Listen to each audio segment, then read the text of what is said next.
Fala pessoal, vamos lá para a nossa aula de processo judicial tributário. Vamos lá. Lembra que tem o administrativo. O administrativo é perante a Receita, né? A própria órgão que te autuou, seja a prefeitura, seja o Estado, né? E o judicial é perante um juízo, né? Como tem várias ações que poderiam ser apresentadas, como que vai ser nosso resumo de hoje?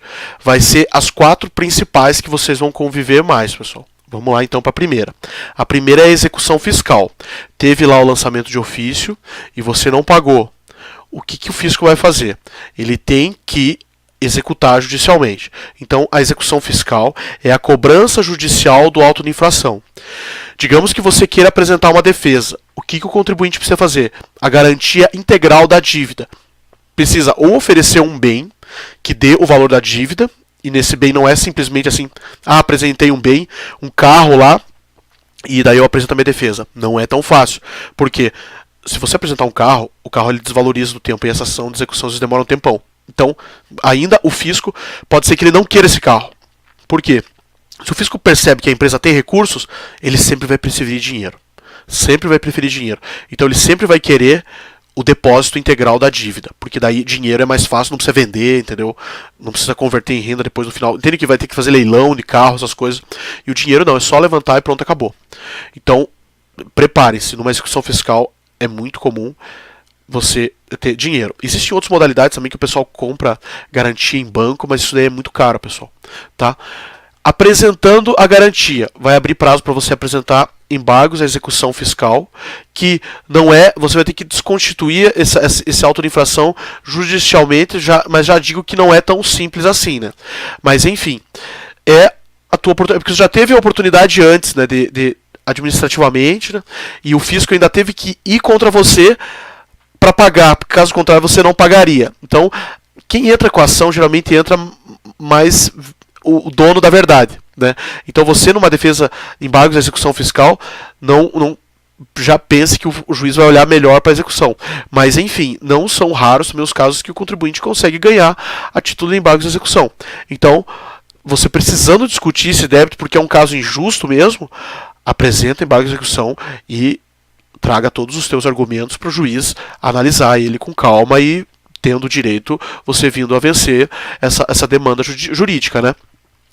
Prescrição intercorrente. Lembra que nós mencionamos em sala que existe, por exemplo, a prescrição e a decadência, que são hipóteses de certa forma fora da justiça. Apresentada a execução fiscal, quanto tempo essa execução vai ficar lá assombrando a tua vida? Digamos que ele chegue na empresa e a empresa não existe mais, já se desfez, já faliu. Aquele negócio vai ficar a vida inteira no teu pé? Não. Se o fiscal, ele, por exemplo, não achou bens para garantir a dívida e está te cobrando, mas não acha, como que funciona?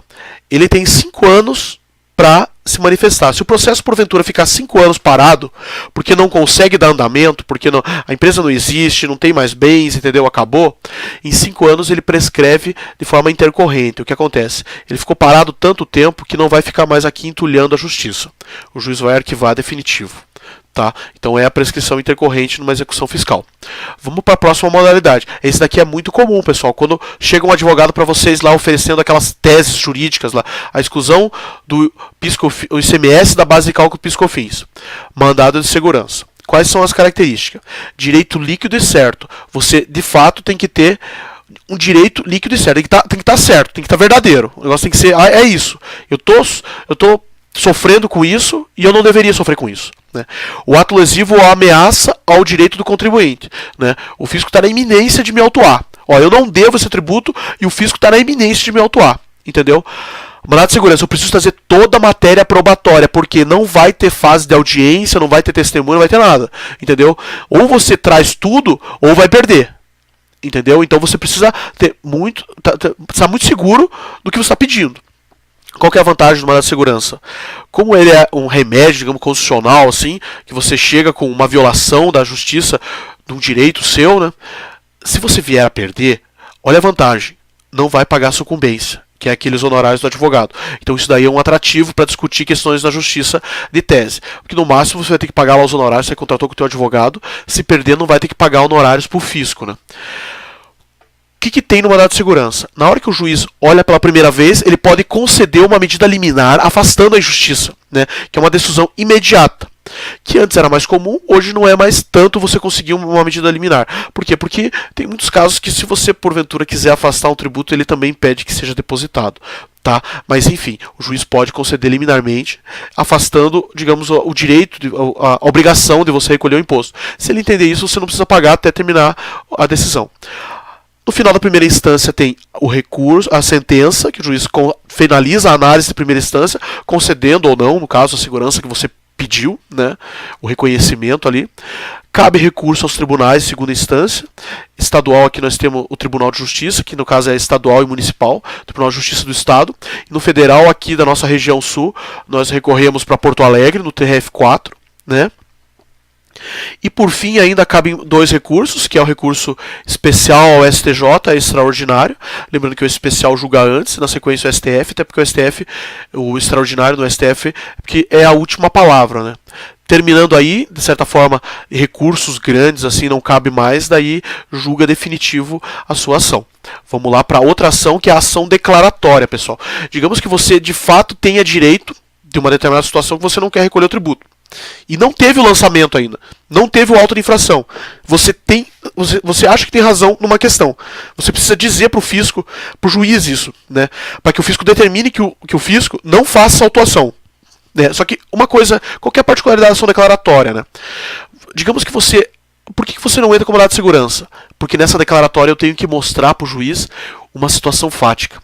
Eu quero que o juiz olhe com mais calma a minha empresa, precisamos talvez fazer audiência, alguma coisa assim, construir prova, depois pedir perícia, coisas nesse sentido. Então vai ter que ter uma análise mais detalhada do meu negócio, né? Então, você tendo que produzir prova e antes do auto de infração, o caminho é ação declaratória, que a gente diz que é de inexistência de relação jurídica. A minha situação é totalmente diferente do que diz a norma lá do fisco, então não existe relação jurídica entre nós, né? Porque eu não sou obrigado a pagar esse imposto. Então é essa ação declaratória. Ampla análise da questão apresentada, né? Você vai dizer que não tem relação jurídica entre vocês, porque você não se submete ao caso da norma, porque o teu caso é totalmente diferente. Final da primeira instância vai ter uma sentença reconhecendo ou não o teu direito, né, dizendo, ó, verdade, ele não tem direito, não tem essa obrigação para ele, né, o fisco não pode cobrar. Cabe também recurso aos tribunais de segunda instância, municipal, estadual ao TJ, Tribunal de Justiça, federal ao TRF, lá, Tribunal Regional Federal da Quarta, lá em Porto Alegre. E ao final, recurso especial, extraordinário, STJ, STF, quando também encerra a nossa instância judicial. Isso daí demora tempo, pessoal, tem processo que demora às vezes 10 anos, entendeu, para fazer esse trâmite. E por fim, que ele é muito parecido com o anterior, só que ele é após a constituição do auto. Ação anulatória, né? Por que anulatória? Porque já teve o lançamento, né? Então você quer anular o lançamento e quer mostrar que não tem a relação jurídica. Então a única diferença do anterior é que ele vem anular o lançamento, né? O outro ele vem declarar antes do lançamento. E agora ele vem anular o lançamento. Também tem ampla produção de prova, também pede a inexistência de relação jurídica. Vai ter uma sentença de primeira instância reconhecendo ali o direito ou não seu. Você também pode recorrer aos tribunais, o municipal e estadual, pro TJ, aqui em Curitiba, e o recurso especial extraordinário é o STJ, é o STF em Brasília, quando também encerra a ação anulatória. Então é bem fácil. A diferença da declaratória e a anulatória, uma que é antes da constituição do crédito tributário do fisco, com o lançamento do auto de infração, e o outro é após. Legal, pessoal? Tem outras ações também que a gente vê em aula, mas aqui, para efeito de resumo, vamos trazer só as principais. Fechou então a nossa aula de processo judicial tributário. Até a próxima.